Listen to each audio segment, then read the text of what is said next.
आज के लेक्चर में हम डिस्कस करेंगे CSIR नेट दिसंबर 2020 में स्टैट से जो आपकी न्यूमेरिकल प्रॉब्लम आई उनके सॉल्यूशन को।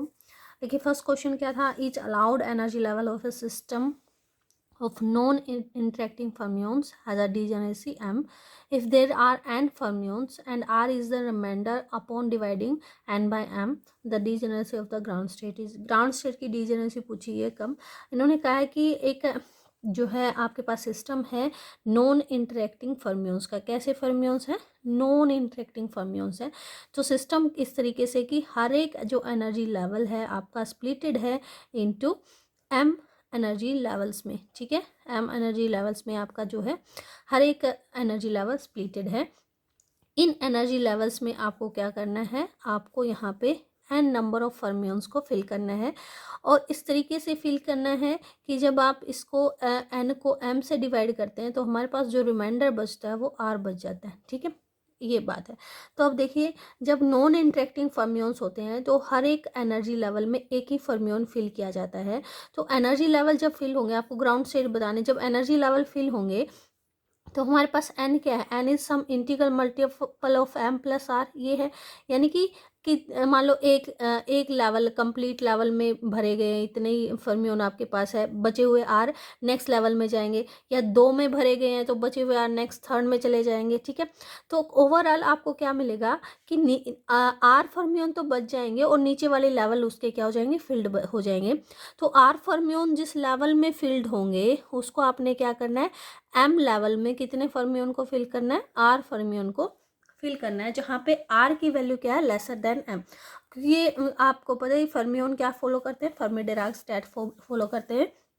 तो according to the Fermi Dirac जो कम्बिनेशन होते हैं m को अगर r फर्मियंस को m में अरेंज करना है तो कॉम्बिनेशन क्या होता है आपका, MCR। तो इसका राइट आंसर भी वही हो जाएगा, वही डिजेनरेसी हो जाएगी ग्राउंड स्टेट की, क्योंकि नीचे के सारे लेवल तो फिल्ड होंगे, सिर्फ वही लेवल की जो है आपकी डिजेनरेसी बनेगी जिसमें कि m लेवल्स में आपको कितने फर्मियन फिल करने होंगे, r फर्मियन फिल करने होंगे। और फर्मी डिराक के अकॉर्डिंग जो आपकी माइक्रो स्टेट आती है, नंबर ऑफ माइक्रो स्टेट, वो क्या आती है, MCR।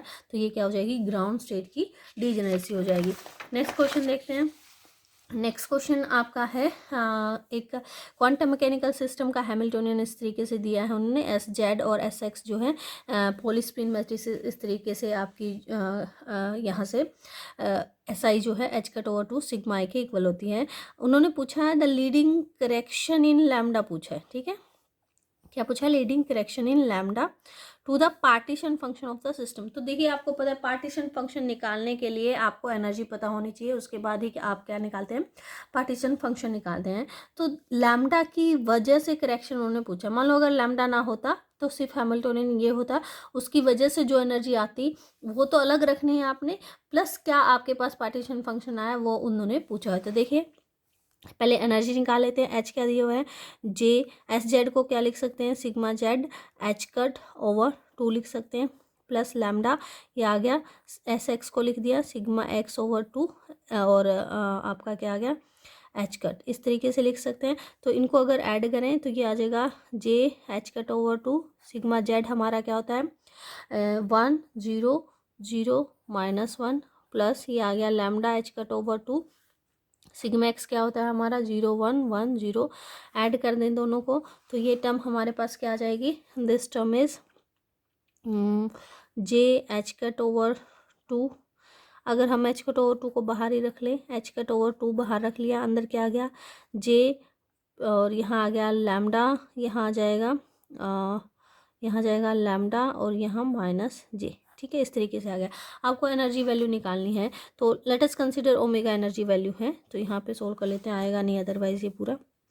तो एनर्जी आइगन वैल्यू क्या हो जाएंगी, जे माइनस ओमेगा और लैम्डा, ये ध्यान रखना h/2 से मल्टीप्लाई है, और lambda minus j minus omega mod value equal to 0। यहाँ से अगर आप ओमेगा को सोल्व करेंगे तो ये आ गया -j² plus omega square minus lambda square equal to 0, और ओमेगा स्क्वायर जो आ जाएगा प्लस माइनस अंडर रूट, ये आ गया j² plus lambda square.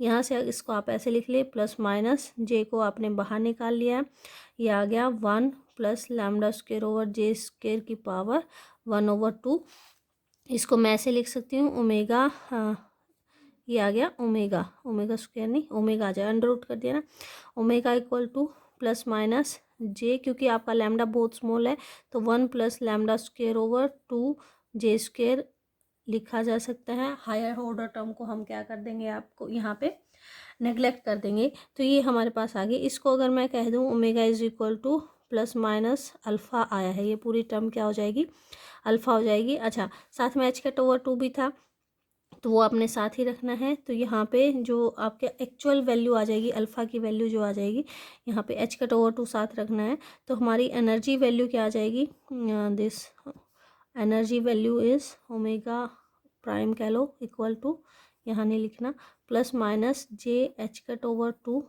1 + λ² / 2 J square, ये आ गया। ठीक है, और इसको मैंने कह दिया प्लस माइनस अल्फ़ा। तो यहाँ से पार्टीशन फंक्शन क्या बनेगा, देखो partition function is e⁻⁻ beta E1, यानी एनर्जी क्या क्या आ रही है, एक तो प्लस अल्फ़ा आ रही है, दूसरी माइनस अल्फ़ा आ रही है। तो बीटा अल्फ़ा और e⁻⁻ बीटा अल्फ़ा इस तरीके से बन जाएगी। ठीक है, अब इसको अगर आप लिखो तो इसको लिख सकते हैं 2 time of cos hyperbolic beta alpha. ठीक है, अब यहाँ पे बीटा अल्फ़ा की वैल्यू पुट कर दें, 2 cos of hyperbolic beta alpha की वैल्यू पुट करेंगे तो आपके पास आ जाएगी जे h बीटा/2 और 1 + λ² / 2 जे स्क्वायर। ठीक है, इसको सिंप्लीफाई कर देंगे, यानी 2 कोस हाइपरबोलिक जे h बीटा/2 प्लस में क्या आ जाएगा, मल्टीप्लाई करेंगे तो h बीटा λ² ओवर ये टर्म आ गई 4j। ठीक है, इस तरीके से आ गया। इसको आप एक्सपेंड कर दो, कोस हाइपरबोलिक 1 + b का फॉर्मूला लगाओगे तो क्या आ जाएगा, 2 कोस हाइपरबोलिक जे h बीटा/2 cos hyperbolic h beta λ² / 4j, और प्लस में आ जाएगा 2 sine hyperbolic j beta h/2 sine hyperbolic h beta λ² / 4j। अब यहाँ पे क्या, जो लैम्डा है आपका, लैम्डा जो है बहुत स्मॉल है कंपेरेबल टू जे। तो जब आपका एंगल स्मॉल होता है तो कोस हाइपरबोलिक एंगल जो है वो 1 में कन्वर्ट हो जाएगा। ये टर्म तो आपकी क्या आ जाएगी, इस टर्म का कंट्रीब्यूशन 1 आएगा, और ये जो साइन ऑफ हाइपरबोलिक है वो थीटा में कन्वर्ट हो जाएगा, तो इस टर्म का कंट्रीब्यूशन थीटा आएगा। तो ये टर्म आ गई 2 कोस हाइपरबोलिक जे h बीटा/2, ये जो 1 बन गया, प्लस ये क्या बन गई 2 into theta as it is h beta λ² / 4j sine hyperbolic j beta h/2। ठीक है, 2 से 2 कैंसिल, यहाँ 2 आ गया, तो this term is 2 cos hyperbolic j h बीटा/2 plus h beta λ² / 2j sine hyperbolic j beta h/2। आपसे पूछा गया है leading term correction in lambda. ठीक है, तो करेक्शन इन लैम्डा की वजह से जो टर्म आई है वो क्या आई है, ये टर्म आई है। तो आपका जो है ऑप्शन 4 यहाँ पे करेक्ट हो जाएगा। ये वाला पार्टीशन फंक्शन तब आएगा जब यहाँ पे अगर आपके गिवन हैमिल्टोनियन में लैम्डा की टर्म ना हो, सिर्फ ये टर्म हो। इससे अगर आप पार्टीशन फंक्शन निकालेंगे तो वो ये निकल के आएगा। ये किसकी वजह से आया, जब आपने लैम्डा की वजह से वहाँ पे वैल्यू पुट की है, लैम्डा करेक्शन हुआ है, तो ये टर्म आपकी आती है, इसलिए आपका आंसर 4 यहाँ पे करेक्ट हो जाएगा। नेक्स्ट क्वेश्चन देखते हैं। नेक्स्ट क्वेश्चन में दिया हुआ है एक सिंगल स्पिन हैमिल्टोनियन इस तरीके से दिया है, स्पिन की वैल्यू ये है। आपसे पूछा गया है मैग्नेटाइजेशन अगर है तो जीरो फील्ड मैग्नेटिक ससेप्टिबिलिटी पर स्पिन जो है वो कितनी होगी एट टेम्परेचर टी पे। तो वही बात है, आपको पहले क्या निकालना है, हैमिल्टोनियन, फिर उससे क्या निकालना है, सॉरी पहले पार्टीशन फंक्शन, फिर उससे एनर्जी निकालनी है और एम की वैल्यू निकालनी है। तो देखिए क्या आ जाएगी, फ्री हैमिल्टोनियन क्या आ जाएगा, h इज इक्वल टू दिया हुआ है -μb h प्लस डेल्टा 1 - σ²। तो h की वैल्यू क्या आ जाएगी, h की वैल्यू आ जाएगी, अगर आप सिग्मा को पुट करते हैं +1 तो h की वैल्यू क्या आ जाएगी -μb h, और यहाँ पे +1 करोगे तो 0। h की वैल्यू को अगर आप पुट कर सिग्मा की वैल्यू को 0 पुट करते हैं तो ये टर्म क्या आ जाएगी 0, और यहाँ रह जाएगा डेल्टा। अगर आप पुट करते हैं सिग्मा इक्वल टू -1, तो यहाँ से टर्म के आगे देखो माइनस माइनस प्लस, ये आगे म्यू बी एच और ये जीरो हो जाएगी। ठीक है, जेड सिंगल स्पिन के लिए निकालें तो क्या आ जाएगा, e raise to power minus beta e होता है, तो एक बार ये लिखेंगे तो minus mu B H beta plus e raise to power minus delta B plus e raise to power minus minus plus हो गया म्यू बी एच बीटा। ठीक है, इसको मैं ऐसे लिख सकती हूँ, this term is minus delta beta plus 2 time of cos mu B H beta. ये Z1 आ गया।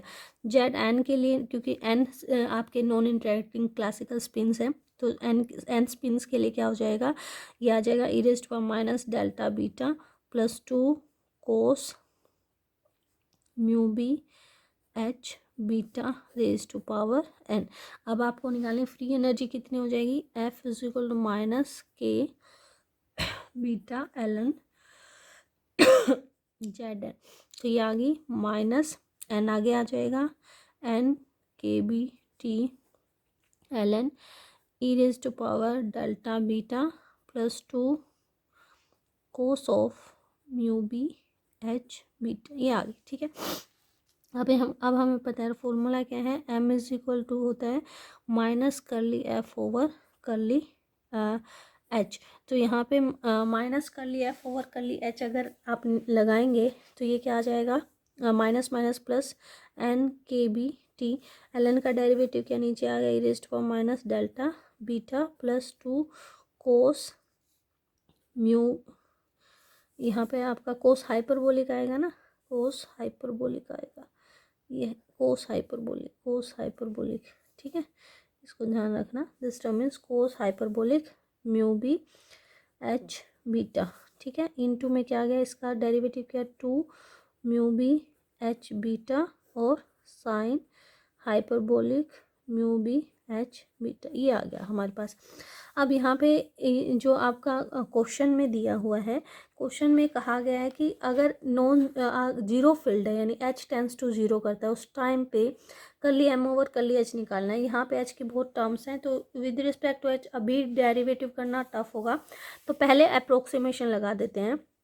पहले अप्रोक्सीमेशन लगाएंगे तो देखिए साइन हाइपरबोलिक स्मॉल एंगल क्या होता है, एंगल के इक्वल होता है, कोस हाइपरबोलिक स्मॉल एंगल क्या होता है, जो है 1 के इक्वल होता है। तो ये अप्रोक्सीमेशन लगा दीजिए, when h tends to zero, m की क्या वैल्यू हो जाएगी, ये आ जाएगी n के बी टी इंटू 2 है ये म्यू बी एच बीटा और साइन एंगल के इक्वल आ गया, यानी म्यू बी एच, सॉरी यहाँ तो h के विद रिस्पेक्ट डेरिवेटिव था ना, ये वाला h तो आएगा ही नहीं, सॉरी गलती से लिख दिया, म्यू बी एच बीटा। ठीक है, divided by e raised to minus delta beta plus 2, ये बच जाएगा।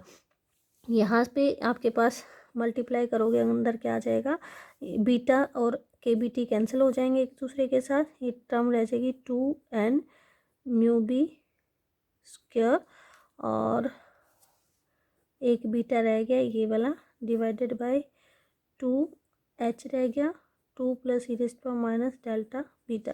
आपसे पूछा क्या गया है, 1 over n curly m over curly h tends to zero, तो इसका with respect to h derivative करेंगे और 1 ओवर n करेंगे तो क्या आ जाएगा, 2 mu B square beta over 2 plus e raised to minus delta beta. तो आपका राइट आंसर जो हो जाएगा ऑप्शन सेकंड हो जाएगा। नेक्स्ट क्वेश्चन देखिए, नेक्स्ट क्वेश्चन है कि आपके पास एनर्जी है 0 एप्सिलॉन और 2 एप्सिलॉन, इनमें आपको 4e एनर्जी के लिए नंबर ऑफ माइक्रोस्टेट बताना है। 4 डिस्टिंग्विशेबल पार्टिकल हैं, यानी ABC कह सकते हो आप, उनको डिस्टिंग्विश हम कर सकते हैं। तो पहले मैक्रो स्टेट देखिए क्या क्या पॉसिबल है। देखिए 4 आपको एनर्जी कितनी बनानी है, आपको टोटल एनर्जी चाहिए 4 ही।